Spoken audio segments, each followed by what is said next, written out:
नमस्कार. यापूर्वी संस्कृत श्लोकांचे 2 व्हिडिओज मी टाकले आणि त्याला आपणा सर्वांचा चांगला प्रतिसाद मिळाला. आज आणखी एक असाच व्हिडिओ मी तयार करत आहे. संस्कृतमध्ये जे कवी लिहून गेले ना, त्याला खूप प्रतिभा आणि प्रगल्भता आहे आणि त्यामध्ये काहीतरी चमत्कारिक वाटेल, असं छान वाटेल किंवा मनाला चांगलं मनोरंजन होईल, विलक्षण वाटेल असं सुंदर काहीतरी वर्णन संस्कृतच्या श्लोकांमध्ये असते. असंच एका कवीने लक्ष्मी आणि पार्वती यांचा काल्पनिक संवाद खूप सुंदर तऱ्हेने त्या श्लोकामध्ये त्याने गुंफला आहे. आता याचे संदर्भ आपल्याला काही ना काहीतरी माहीत असावेत असं अपेक्षित आहे, किंवा संदर्भ माहीत नसतील तर मी हे श्लोकाचं स्पष्टीकरण करताना मी सांगतोच.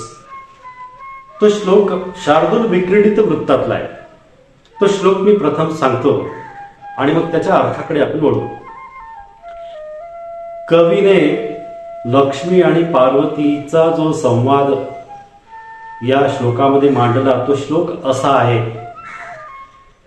भिक्षुः क्वास्ति बलेर्मखे पशुपती किं नास्त्यसौ गोकुले मुग्धे पन्नगभूषणः सखी सदा शेते च तस्योपरि आर्ये मुञ्च विषादमाशु कमले नाहं प्रकृत्याचला चेत्थं वै गिरिजा समुद्रसुतयो संभाषणं पातु वः. यामध्ये कवी अशी कल्पना करतो आणि त्या कल्पनेप्रमाणे तो संवाद असा रचतो की लक्ष्मी पार्वतीला भेटल्यानंतर ती प्रश्न विचारते, भिक्षुः क्वास्ति. भिक्षुः म्हणजे भिकारी, भिक्षेकरी. क्व म्हणजे कोठे, अस्ति म्हणजे आहे. लक्ष्मी त्या पार्वतीला डिवचण्याच्या हेतूने म्हणते, का ग तो भिक्षेकरी कोठे आहे. आता तुम्हाला सर्वांना माहित आहे की भगवान शंकर भिक्षा मागत फिरतात. मग त्या पार्वतीला डिवचलं तर कुठलीही स्त्री आपल्या पतीचा अपमान सहन करत नाही. तिची प्रतिभा लागलीच जागृत होते आणि तिला हाच प्रश्न उलटवून लक्ष्मीला जे उत्तर देते ते लक्ष्मीला लागेल असं होते. मग लक्ष्मी जेव्हा विचारते भिक्षुः क्वास्ति, तो भिकारी भिक्षेकरी कोठे आहे, तर पार्वती लागलीच त्या लक्ष्मीला म्हणते, का ग किम बलेर्मखे हे, तो बळीच्या यज्ञामध्ये भिक्षा मागायला गेलेला आहे. भगवान विष्णूंनी वामन अवतार घेऊन बलिराजाला 3 पावले भूमी मागितली असा पुराणांमध्ये उल्लेख आहे.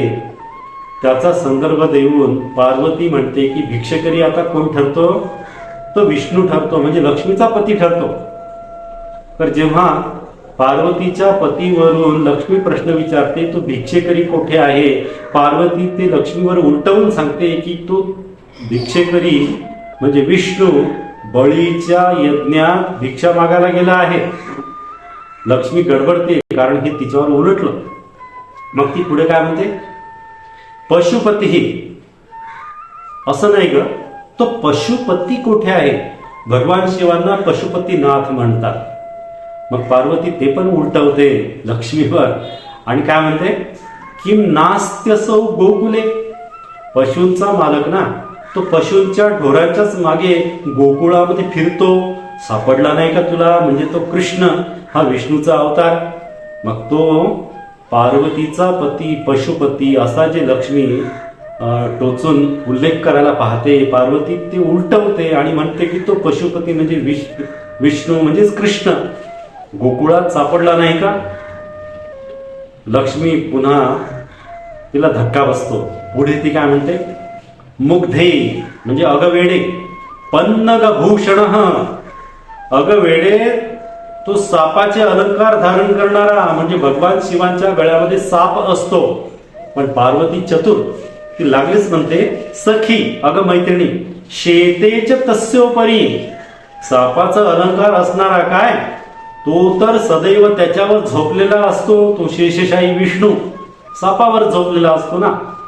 म्हणजे लक्ष्मी इथे पुन्हा पार्वतीला सापावरून डिवचायला लागते की शंकरांच्या गळ्यातला नाग असा उल्लेख करायला जाते, पण पार्वती उलटवून म्हणते की अगं मैत्रिणी, त्या सापावरती तर तो तुझा नवरा सतत झोपलेला असतो, सापडला नाही का तुला. लक्ष्मीला 2-3 वेळा पार्वतीने बरोबर क्रॉस केलं. मग ती शेवटी पुढे काय म्हणते, आर्ये मंच विषाद माशु, म्हणजे आर्य याचा अर्थ श्रेष्ठ. आर्य म्हणजे श्रेष्ठ पुरुष, आर्या म्हणजे श्रेष्ठ स्त्री. मग लक्ष्मीचा 2-3 वेळा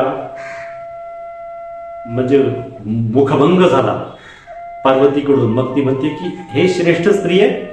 मुंच विषाद, मुंच म्हणजे सोडून दे, विषाद म्हणजे खेद, मी तुझी गंमत केली, तू खेद सोडून दे, तू काही मनाला लावून घेऊ नको. मग त्याचा दुसरा अर्थ असा होतो, आर्ये मुंच विषाद, विषाद म्हणजे खेद. संस्कृत भाषा खूप खोलवर आहे, त्याचा आणखी एक अर्थ होतो विषाद म्हणजे विष अदम, अद म्हणजे खाणे, विष अदम म्हणजे विष खाणाऱ्या. मग तू विषाद सोडून दे असं म्हणता म्हणता लक्ष्मी पुन्हा तिच्याशी खोचकपणे दुसरंच काहीतरी उल्लेख होणार जेव्हा बोलते की त्या विषादम, विष खाणाऱ्या शंकराला सोडून दे, तेव्हा पार्वती तेव्हाही तिचं उत्तर तिच्यावर उलटवते.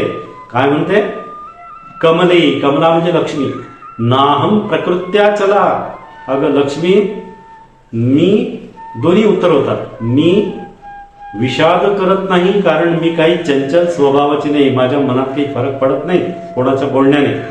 आणि दुसरा अर्थ, त्या विष खाणाऱ्या शंकराला सोडून दे, त्याचंही उत्तर की लक्ष्मी मी तुझ्यासारखी चंचल नाहीये. लक्ष्मीला असं उत्तर वेळोवेळी मिळाल्यानंतर लक्ष्मी शांत होते, तिला प्रश्न करणं बंद करते.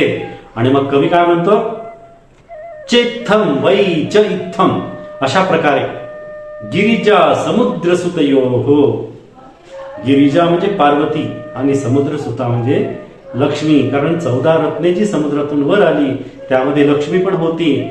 मग कवी म्हणतो की अशा प्रकारे जे लक्ष्मी आणि पार्वतीचं जे संभाषण सुरू झालं, पातु वह, पातु म्हणजे रक्षण करो, हे तुमचं रक्षण करो, श्रोत्यांचं रक्षण करो, सर्वांचं रक्षण करो. बघा किती सुंदर संस्कृत श्लोक. ही केवळ कवीची कल्पना, पण त्याची कवीची प्रतिभा किती उत्तुंग आहे. अशा या सुंदर संस्कृत श्लोक, या संस्कृत श्लोकाला लाईक करा, सबस्क्राईब करा आणि शेअर करा. आणखी पुढचा एक संस्कृतवरतीच व्हिडिओ मी बनवणार आहे आणि त्यानंतर तुम्हा सर्वांना कुतूहल असणाऱ्या ज्योतिषशास्त्रावर मी 2 व्हिडिओ बनवणार आहे. धन्यवाद.